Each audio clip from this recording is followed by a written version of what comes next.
This episode is brought to you by Kia's first 3-row all-electric SUV, the Kia EV9, with available all-wheel drive and seating for up to 7 adults, with a 0 to 60 speed that thrills you 1 minute and available reclining lounge seats that unwind you the next. Visit kia.com/EV9 to learn more. Ask your Kia dealer for availability. No system, no matter how advanced, can compensate for all driver error and or driving conditions. Always drive safely.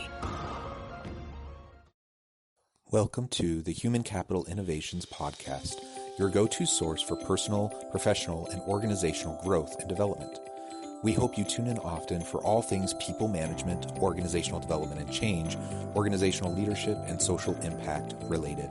Maximize your personal and organizational potential with Human Capital Innovations Podcast.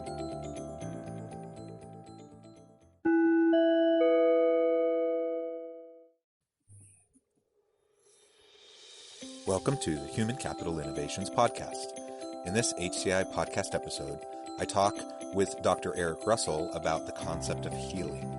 Healing of self, healing of others, healing of organizations, and healing of societies, particularly within the current socio-political context.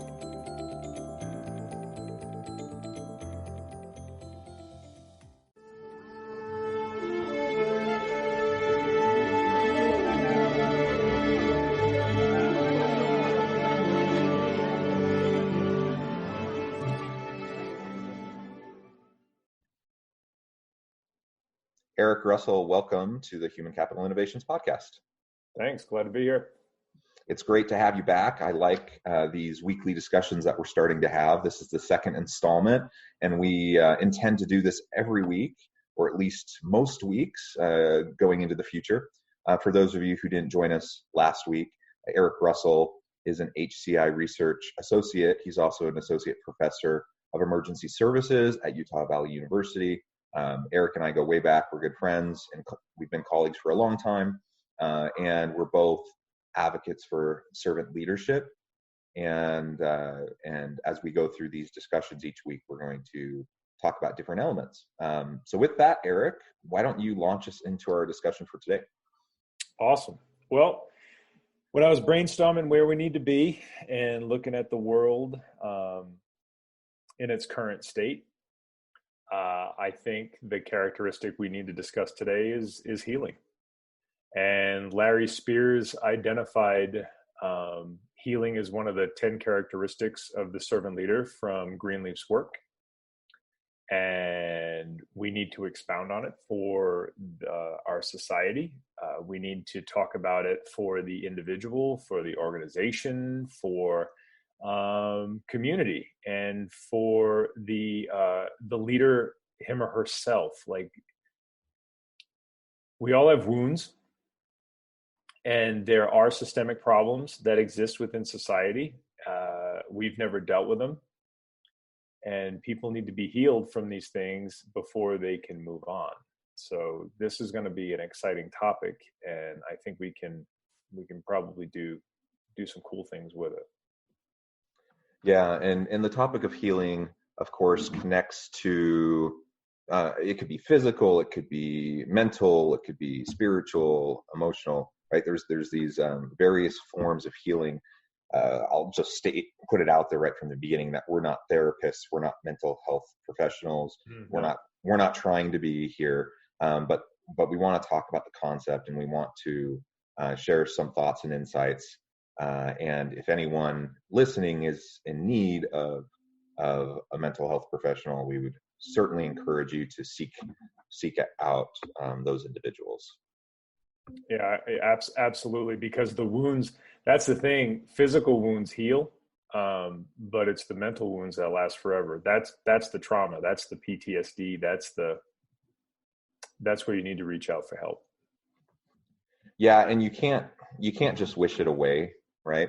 I have a good friend, on a personal level, talking about personal healing. I have a friend that has had issues with anxiety and depression. And a few years ago, it was pretty severe. But she comes from a pretty traditional household, very conservative household. They kind of think that, getting medication for that kind of thing or going to a therapist is hokey and and new agey and not necessary. And so anyway, she was talking to her dad, and her dad basically said, he was super dismissive and said, you should just go to Home Depot, buy some materials, build a bridge, and get over it. Right. And that's not helpful. No. So especially someone who's like in the middle of intense bouts of anxiety and depression. You can't just get over it, right? And you mentioned PTSD. You can't just get over that. There are mental exercises. There are ways of framing our thinking. There are things that we can do that a therapist can help you work. They can help give you those tools to work through. But it doesn't just magically happen, and you can't just will yourself out of those types of traumas. No, you can't just pray the pain away. It's a cop-out. It's a very easy statement that people like to say to kind of get out of that discussion, because it's not an easy discussion to have with people.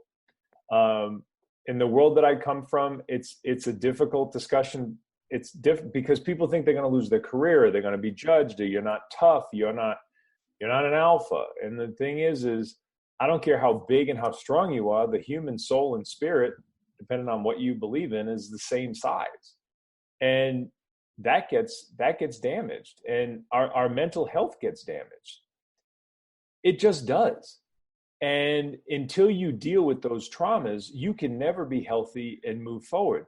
But it's funny, if somebody gets into a car accident and they break their back, we have all the sympathy in the world, and we have all the medicine in the world. But if somebody actually gets hit by a car, they heal, but they're having these problems now walking down the street. They're having that PTSD. They're having that flashback. Our answer is well, get over it. Well, that secondary experience that we talk about, reliving it over and over again in your mind, they have to be able to deal with that. You need healing for that too. When you go through traumas, when you look at the number of people who have been abused as children, okay, sexually, physically, emotionally, there's a lot of damage out there for people. And if people were open about those things, like I'm one of the lucky ones that doesn't have that stuff, you could say it's privilege, right? But you have to help them fix that. Because how do you get the best out of your people if they're carrying such a pain and that needs to be healed? And how do you think you're going to get the best out of yourself without healing that? And it's okay to not be okay, Yeah, absolutely. And you started to frame it in terms of organizations, and we want to talk about individuals, we want to talk about teams, organizations, even society as a whole, how we go through this healing. Anything more you want to say about framing it in terms of Greenleaf's philosophy and servant leadership? So the whole idea of servant leadership, when he brought it forth, remember he talked about the toxic organization, the toxic bureaucracy, the toxic problems. Well, the whole idea of servant leadership was to heal that. Like that's what the philosophy is trying to do. It's trying to heal these, not just wounds, but these ongoing wounds that are continuously caused by these organizations. And so that's really how you want to look at servant leadership. Servant leadership is a way to heal this. I'll let you pick which one you want to start with, be it organizations, be it individuals, and we can talk about whatever. But that's really at the heart of what Greenleaf was talking about with servant leadership, was trying to heal this toxicity that exists. Yeah, and I think let's start with organizations, but framing it within how organizations can both heal as organizations, but how leaders within organizations can help their people heal. And that's something that you just referred to. And again, to a certain extent, when there's trauma, when there's emotional anguish, anxiety, stress, depression, some of those sorts of things, you really need to go see a therapist. There's just no other, way around that. It's just a necessary thing, just like going to see the doctor and getting, medicine, for your back injury or whatever, right? So we do need to destigmatize mental health, and be able to have honest discussions about that, both within our homes, but also within the workplace. It's an incredibly private thing, and so within the workplace, you have to be very careful about that. You obviously can't be sharing someone else's condition. One of the people that work for you, you can't be sharing their condition with other people. But you can look for ways to be supportive and accommodating to people who have experienced trauma. And I've seen examples where organizations and particular leaders have been exceptionally good at that.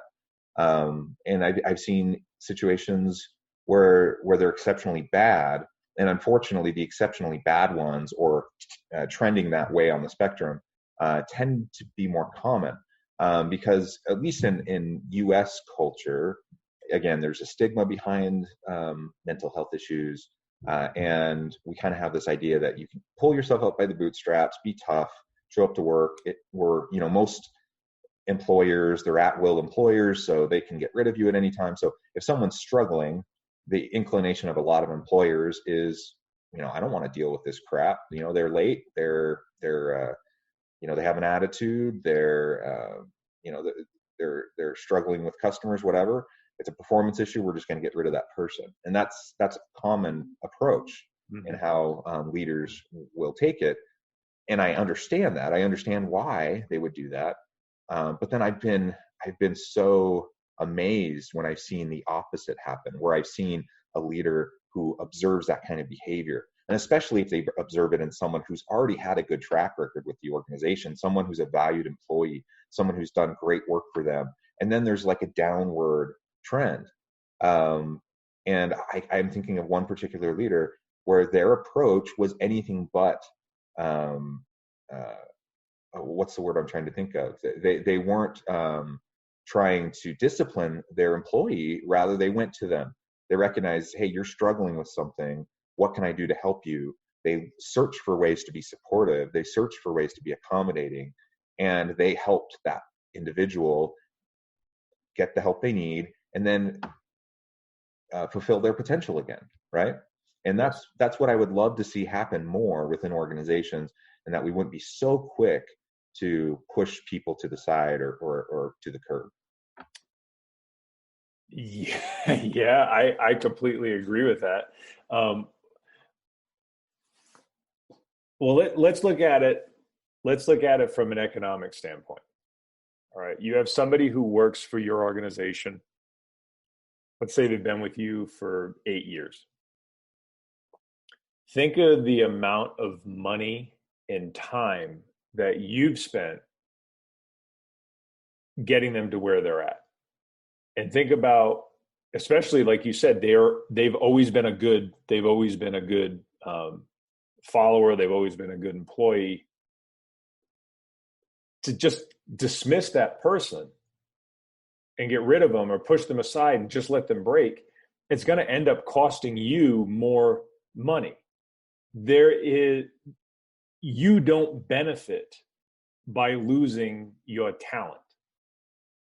You actually end up costing your organization more money. So when we look at one of the biggest ways that I measure organizations when I work with them is I want to see their retention rates, right? I want to see how many people is still there.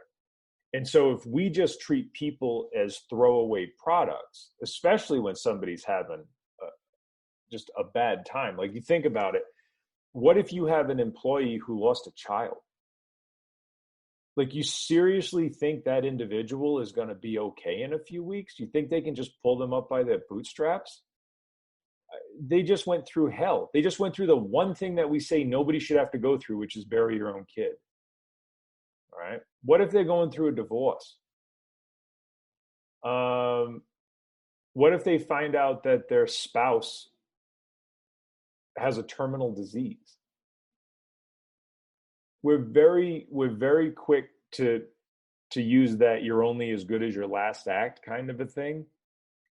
And I think that mentality causes us to just throw people away instead of helping them heal.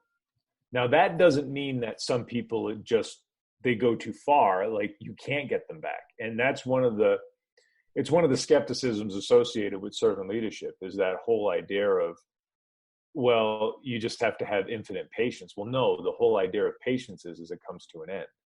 But I think as a leader, if you're a leader worth their salt, I think you have to work to try to help heal the wounds of your people. And that goes to what we talked about before, as far as listening is concerned, hearing the things that aren't being said. You know your people. You can tell something's wrong. Approach them, and approach them humanely. And we'll talk about society and what we see in policing and what we see out there on the streets. And that's one of the worst things that I think has happened, is we forgot to see each other as people.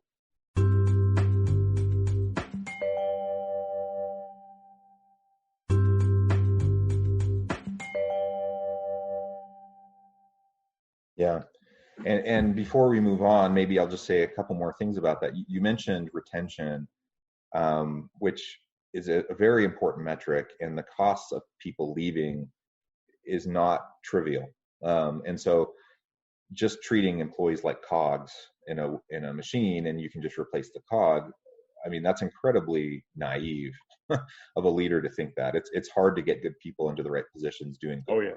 Oh yeah. And it's expensive. It takes a lot of time. So if you have a good person that's going through something, help that person. And ultimately, from an economic standpoint, it's in your benefit to do that, like you just mentioned. And when we think of retention, a lot of times we think about people choosing to leave. Like, we want to keep the good people from choosing to leave. But it's also, there's involuntary and there's voluntary turnover. The voluntary turnover gets a lot of the focus. Involuntary turnover, that's where people get fired. That also is just as costly for organizations. And because a lot of employers, use this employment at will philosophy, and they just say, your latest behavior, your latest performance hasn't been up to par, so you're gone. That's also not a trivial expense to the organization, especially if you consider if they were to just invest a little bit of compassion, patience, and support into that person who was once a good performer, to help them get back to being a good performer. You can avoid firing that person and getting them back into a condition where they're able to be, their whole self and part of the team again. But it doesn't happen magically. It requires a people-centered focus, and it requires compassion and empathy. And unfortunately, those aren't characteristics that all leaders, have. And that's why servant leadership is a powerful philosophy and approach, because it really espouses, trying to do that. Before we move into society and talking about policing a little bit, I also just want to talk for a minute about organizational health, like organizational healing. Because organizations as institutions, as systems themselves, they do harm sometimes. They have bad policies that hurt people. They have products that hurt people. They hurt the environment, whatever. Organizations need to heal as well. And not just from a PR standpoint. It's not just about saving face with the community so that people will come back and start buying your products again. It's about actually being a healthy company, a healthy culture where people want to work for you. You can attract and retain good people. You can drive customer loyalty. All those things are byproducts of it. But it's not just about that. It's about healing as an organization, acknowledging your faults, your missteps, your mistakes, apologizing for those mistakes, and moving on. And until apologies are made, until you actually acknowledge the pain that you caused as an institution, then you can't heal. And unfortunately, we see examples. I'm not going to name any specific organizations, but I have a few on the top of my head that they're trying to do good things. I know that they're trying to put their best foot forward. They want to leave the past in the past. I get that, but sometimes you just need to acknowledge the pain. You need to apologize for the hurt you caused, and that only then are you able to step forward into healing. And you just can't sidestep that step. Yeah, and it's dripping in ego. I call it. I actually write about it. I call it it's the new sheriff in town kind of a thing. Um, you take over an organization, especially if you're coming from the outside, and you just think all of the problems are going to go away because now you're in charge. And if it's been a toxic organization that's done horrible things, if it's ruined people's lives, um, like imagine if you were a mid-level employee at Enron, you know, like you're responsible for ruining people's lives. People killed themselves after they lost their jobs and their pensions and everything. From like, you're a part of that. And an organization that has that toxicity that exists in it, it's like you put, I don't know, it's like putting sugar in a gas tank. You've got to clean all of that. You have to take the whole thing apart. You have to wash it out. You have to clean out the fuel injector. You got to do everything. And then that can run again. But if you haven't fixed that problem within that organization is still sitting in a level of toxicity. And again, from an organizational leadership standpoint, it is a direct benefit to you to fix this. You know, Usain Bolt is the greatest sprinter of all time, but if he has a problem with his hamstring, he can't run. He has to be healed. He can't be the greatest if he has that kind of an injury. And if you make him run with that injury, it's just going to exacerbate it. It's going to make it worse, and he might never run again. And I like to use him as an example because he's like one of the most perfect athletes that's ever lived. But that's how an organization is when you have these problems within organizations and they've existed over and over again. Maybe it's an organization that's had that cronyism. Maybe it's had that baboon management style. Who knows? But so many problems.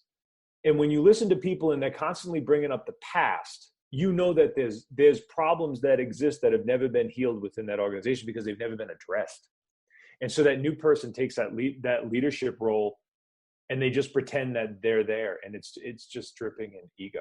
And there is a tangible benefit to them to fix that problem and to heal that organization because people are carrying those wounds. They have that injured hamstring. And it's the difference between long-term versus short-term orientation and a sustainability mindset, right? Yeah.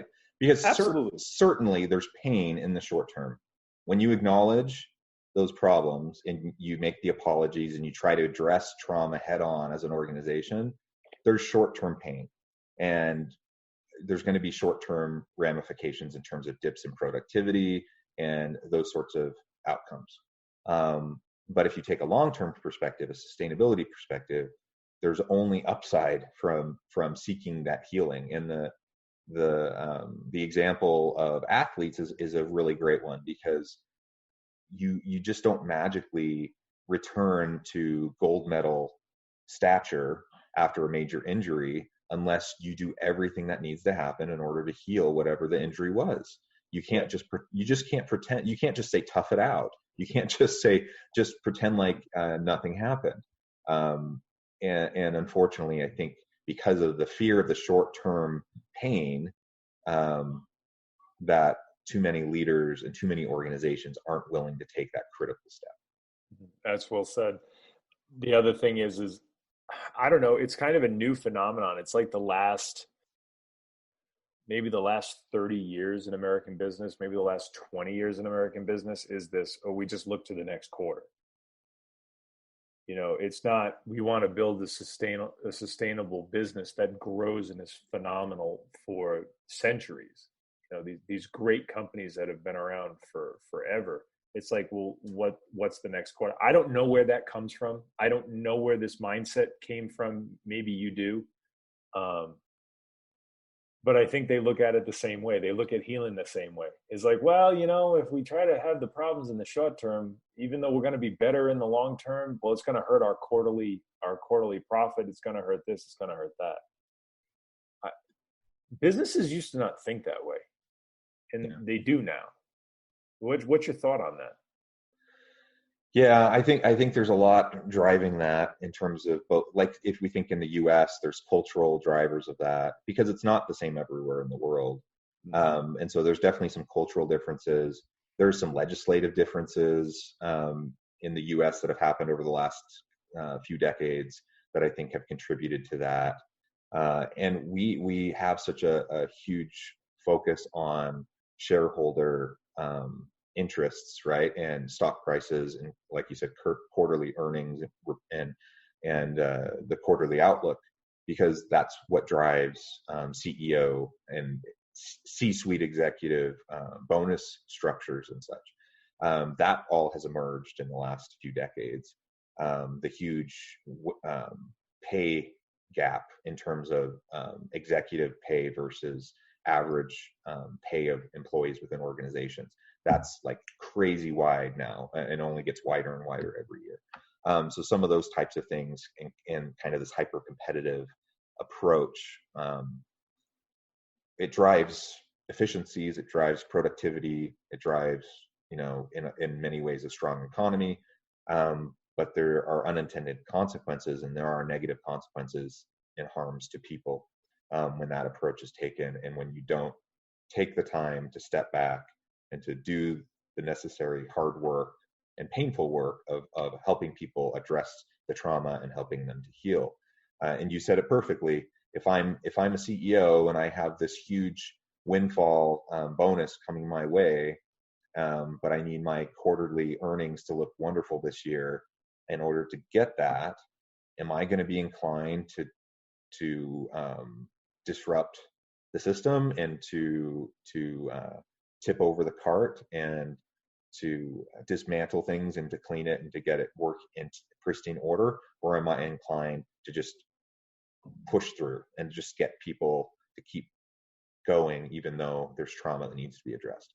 And most leaders push through because they're not willing to take the personal hit that would come to them in terms of their status, in terms of their pay, in terms of whatever.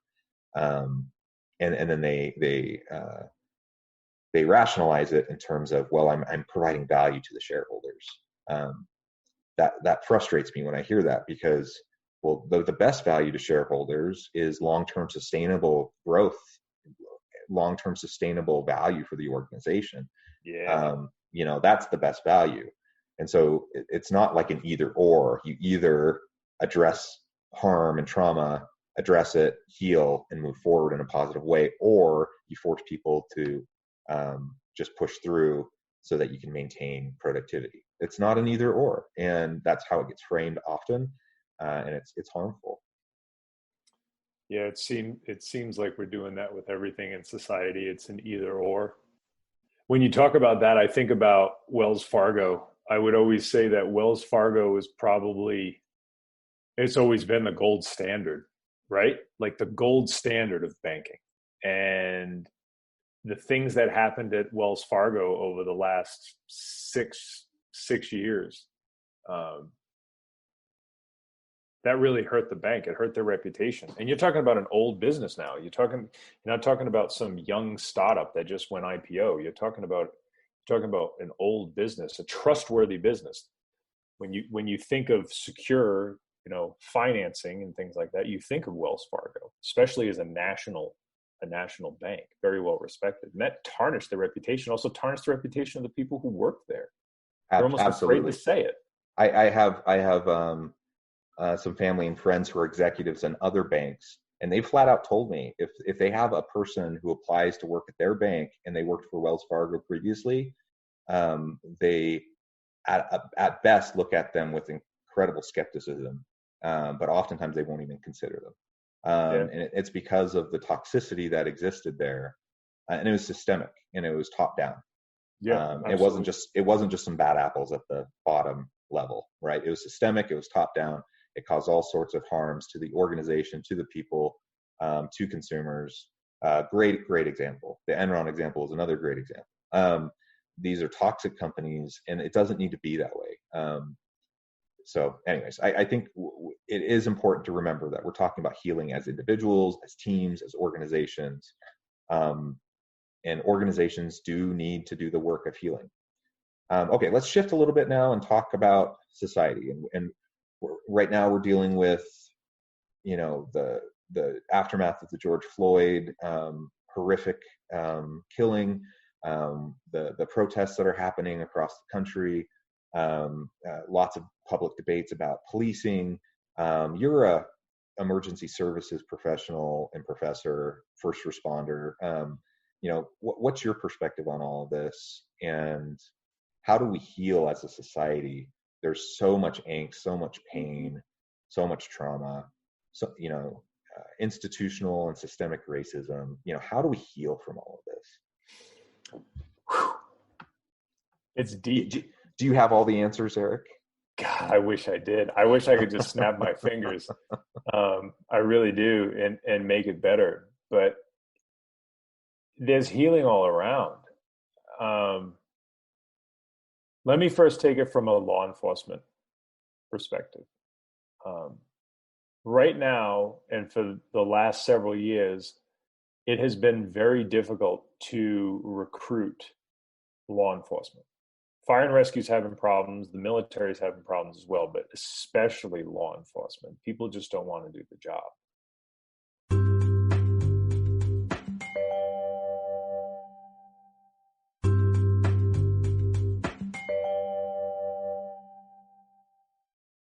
To be a cop, and I'm not talking about federal policing. This is local municipal policing. You really do see the worst of humanity over and over and over again. And fire rescue does too. Law enforcement, for some reason, it's just they're different roles. So people trust the fire department, they love firefighters, and they distrust the police. And so you basically put that uniform on and go out there and you do a job. And I just think that it eats at you day in and day out, and it wears you down. But that's not what happened in Minneapolis. Okay, that's not what happened there. As a matter of fact, I want to say that what happened in Minneapolis was even deeper than this. That cop had a history with George Floyd. They both worked at a nightclub together. That cop seemed to me to have that Napoleon syndrome, where he was small. George Floyd was a massive human being. He was a spectacle to be seen. He was 6'6", I want to say like 260, 270, completely yoked, just huge. And that cop in that moment used his position and the submission of a man who one-on-one could have crushed him in a one-on-one competition, to dominate him, to embarrass him, to cause him to urinate, and eventually he killed him. And he didn't do it, I don't think, just because George Floyd was black. He did it because he was intimidated by George Floyd, because he could never be a man of that size and stature. And when he finally was able to get him wrapped up and handcuffed and a couple of other guys kneeling on him, he put his knee on his neck. And I don't want to say that that guy is the problem in policing. I think that stands out as just absolute, utter cruelty. It is an abuse of power. It is somebody who should have never been a police officer in the first place. So I want to kind of set that aside when we're talking about policing. But the way that our system is set up with law enforcement in our society, we pit our cops against people, whether we like it or not. That's what we do. We put them out there against people. And even the cops know it. Most police officers want reform. I'll tell you that right now. As somebody whose best friends are cops, as somebody who's worked hand in hand with cops, on somebody who's trained SWAT, all this kind of stuff, I am here to tell you right now, most police officers want reform, because you can't keep doing this. They don't want to go out there and do this either. And the vast majority of police officers were not the kids that did their lockers in high school that get that badge and that gun to go out there and bully people. That's not a lot of cops. But when you constantly put somebody out in society and stage them against somebody else, i.e. the police officer and the citizen, This is going to happen. It's just that way. And then you put them in riot gear and you give them, 80, 90 degree temperatures, and people are shouting at each other and things are being thrown at them and they're angry too. And they don't even want to be there either. It's just, people are going to snap, and it's horrible.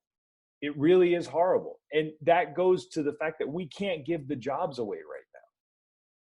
And if you want to go a little deeper with this, just look at corrections. 75% of people that go into corrections as a corrections officer self-remove from the profession in the first 60 months. You want to talk about a retention problem and a cost. You have states that have hundreds of vacancies.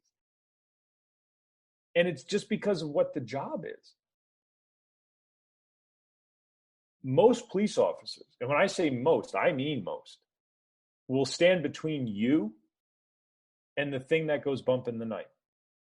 And they will take a bullet for you, like we saw up in Ogden the other day in Utah here, where that police officer was shot. He was 24 years old, responding to a domestic violence dispute, and he was killed. That's most cops. But the culture of policing and the way the system is set up, the lack, and I've researched this, we have peer-reviewed publications on this stuff, the lack of civilian oversight, the way that we train police officers and what we expect of them.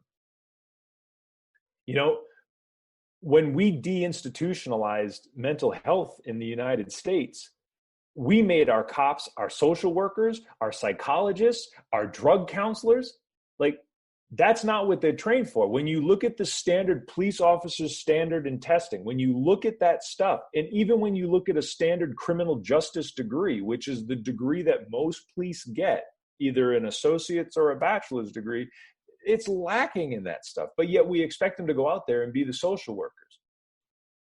And then on top of that, most people that they deal with in society, maybe like a traffic stop and stuff, even they're good people. But because you deal with violent people in that mix, you deal with somebody that was maybe a strong arm robber, you deal with somebody that just, was an attempted murder or a murder, or somebody that has a gun on them that's running from you and all this kind of stuff, or maybe you're in a shootout, that puts them on tilt. So now they're on point. So no matter who they're interacting with, once you get that in there, once you beat that dog over and over again, that dog is going to wince every time you pet it, and that cop is going to be on point every time they deal with people. And policing has changed because of this. And that doesn't mean that there isn't serious issues in policing. That doesn't mean that there isn't embedded racism.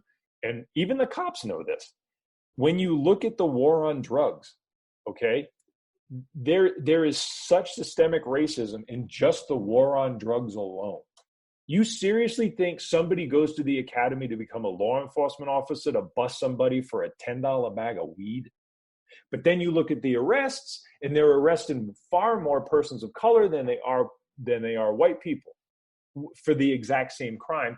And when they go to the justice system and they go through the court system, the sentences are different too. And so that brings us to the other side. One of my favorite things that I ever heard on the subject was Van Jones said, "What do I have to do? Dress my son up in a tuxedo so he can walk down the street." And it was right after Trayvon Martin was killed by George Zimmerman. Okay. And George Zimmerman denied orders to stand down. And Trayvon Martin, as far as I was concerned, was protecting himself. He was a kid. Okay. And he did exactly what I would do. If you follow me and my wife around a few blocks, I'm going to come at you too. And so when you look at the way that especially Black youth are viewed, where something as stupid as wearing a hoodie, but again, it goes deeper. You're enculturated. Look at how the media portrays it. Look at how Hollywood portrays it. Look at how they portray kids on the streets. So you'll see somebody walking down the street with a hoodie on, and you're all of a sudden thinking that they're some type of a gang member, and they could be a tech superstar. They could be a kid that's in law school. They could just be coming from the gym. But again, it's that programming. It's that experience. You're watching it.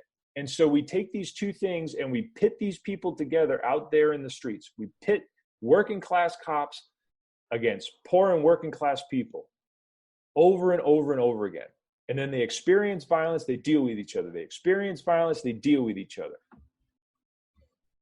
It's just a recipe for disaster. Yeah. So, as and we could go on and on to talk about the problems, the struggles. It's incredibly complex. And I don't want anyone listening to, get the impression that we think there's some sort of simple solution to this, because that's not what we think at all. It's incredibly complex, but what is clear to me is right now we're like at a tipping point, it seems, in the U.S., and there is incredible trauma, incredible pain, and it needs to be addressed. There needs to be reform. What exactly that needs to look like, that's up for discussion and debate. And there's going to be honest differences of opinion on that. But I don't think many people think there isn't a need for reform. Reform needs to happen. There's no doubt there's clear evidence of disproportional targeting of people of color, and systemic racism, not just in policing, but in many different aspects of society. That's a problem. And how do we heal from that? There's no way to start the healing unless we can acknowledge the pain, acknowledge the trauma, recognize it in ourselves, recognize it in our institutions, apologize for it, and start to have the difficult conversations that have to occur in a sustained way to make course corrections. And that will allow us to heal over time. There's no quick fix. There's no easy answer to this. We can't just pass a law, in Congress next week and all of a sudden everything's going to be fine. This pain has been centuries in the making, and in part where we're at today, I think, is a result of us trying to do just like we were talking about with organizations, is that as a society, it seems like a lot of what we've done is just try to say, well, that's in our past. Slavery, Jim Crow, all that, all the civil rights movement, that's in the past. It was horrible. We're horrified by it, but that's not how things are today. It's in the past, and we just kind of try to sweep it aside, sweep it under the rug. What we're seeing, though, is it's not in the past. It might seem that way for someone like me. I have all sorts of privilege, and so I may not encounter it all the time. But for people of color who experience it day in and day out, they know it's not in the past. They know that there's still the trauma that's just there right under the surface, or perhaps right in plain sight. But it's in their neighborhoods, in their communities. Until we can address past problems and truly rectify them, I don't see a path forward in a healthy way. And that's going to, politically, that's going to be an incredibly difficult thing to do, because we're more divided than we've ever been, in terms of political ideologies. And I don't know, the pain and the wedge that's in this country right now, it's hard to see, and I'm not sure what the answer is. But we need to have more good faith dialogue. We need to have people coming to the table willing to have the hard conversations, to look critically at themselves, recognize what they need to do to be better, what their families can do to be better, and then we can start to build out from there. Yeah, it's a good point. I don't see a lot of the problems that exist today, the problems that the African American community needs to solve. I think a lot of the problems is we need to start recognize the problems that exist. Again, you mentioned privilege, and it's true. I mean, look at the Tulsa massacres. I mean, let's just take it for what it is. And let's go back for a second to the war on drugs and watched what that did to African American communities where that wasn't a problem. It really wasn't an issue, but it just exacerbated problems and what were built up. You have to go through history to see there were phenomenal businesses built by African Americans. There was these great communities and that would burn to the ground, or they would just they were pushed out. And it's hard because I believe that privilege is far more socioeconomic than it is pigment. But we have to acknowledge that there's a responsibility on our part to go, no. It's different when a black man walks into a bank to get a bank loan. It's different than when I walk in to get a bank loan. I don't ever have to check myself when I walk into a room. I never acknowledge myself when I walk into a room, but they're very well aware of it. And I say that because I have far too many friends that have told me that, and I've experienced with them when we've been out. I don't care where you're at in the political spectrum, and I don't care whether or not you're a Black Lives Matter advocate or you're a law enforcement officer. This stuff has to be fixed because you can't keep going forward with this. It just doesn't work anymore. There's got to come a time where people just say, you know what? I don't care how I feel about it politically. I need to just work on it to fix it. And that article that I just had come out, that green soup leadership, that's really what it's about. I don't care what you call it. You just have to give people what's good for them. And what's good for them is a society that is on equal footing. And nobody's asking for equality of outcome. That is a very, very rare thing to hear people ask that. They're just asking for equality. And if you're poor, and this is one of the reasons why it needs to go just beyond being African American or being Latino. If you're poor, you have no justice, you have no voice, and you have no say. And you're seeing it right now in our own economy. The stock market is at record high, but we have all this unemployment. Why? Because most of the people who have lost their jobs are on the lowest rungs of the socioeconomic ladder. Like, if you don't need to look any further than that to see that there is a problem in our society. There is a problem with race, but there is also this massive socioeconomic problem. And I'm like you, I don't pretend to even remotely have the answers. But I also know that it's not the responsibility of people who are being discriminated against to fix the problem. No, not at all. We need to show solidarity towards people who are in those situations, being discriminated against, being abused, disproportionately targeted. We need to have those difficult discussions. And it's painful, it's hard, and there's no easy answers. If there was, we would have solved it a long time ago, because most people are good, I believe. Most people want to be fair. Yeah. Most people want to be fair. Mm-hmm. Most people are regardless of where people are at on the political spectrum, most people are horrified by what happened, what has been happening over the last couple of weeks, and it's been profiled in the media the last few years.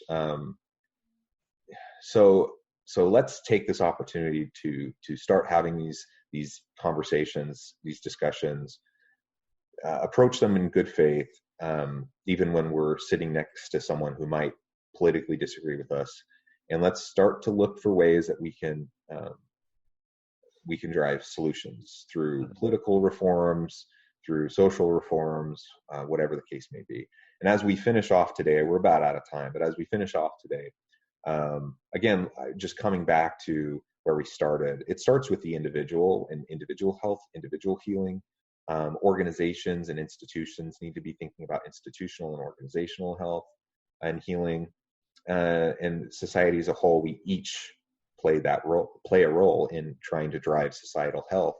And it's my hope that leaders within organizations will recognize their role in healing of their people and in driving healthy institutions, and be willing to be humble enough to acknowledge the pain that has been caused, whether it was intentional or unintentional, to apologize, to step forward, and to make things right. I'll give you the last word. it's for the good of everybody that you help people heal and that you heal yourself as well. You don't want to live in a society where we keep pushing each other away. I always ask people to really consider what somebody is saying when they're either trying to sell you something or to get you to vote for them.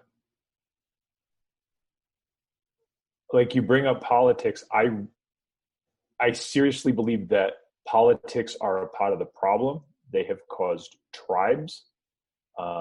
They have done undue harm to relationships with people. And we're all in it together, whether we like it or not. The world is hard enough to deal with, and life is hard enough to deal with. And to watch each other treat one another like this, I mean, what good is going to come out of it? And if you put it in an economic frame, let's do economics. It is in everybody's economic benefit to have better organizations, healthier organizations, to heal wounds, and to have healthy communities for everybody. Well said. Amen. It's been a wonderful discussion with you today, Eric. I hope that everyone will seek healing, and both for yourselves, your families, your organizations.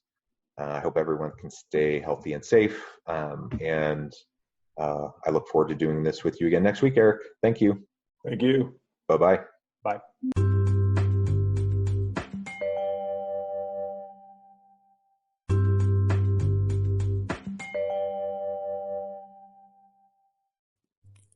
Thanks again for joining us for this episode of the Human Capital Innovations Podcast. I hope you stay healthy and safe and that you have a great week.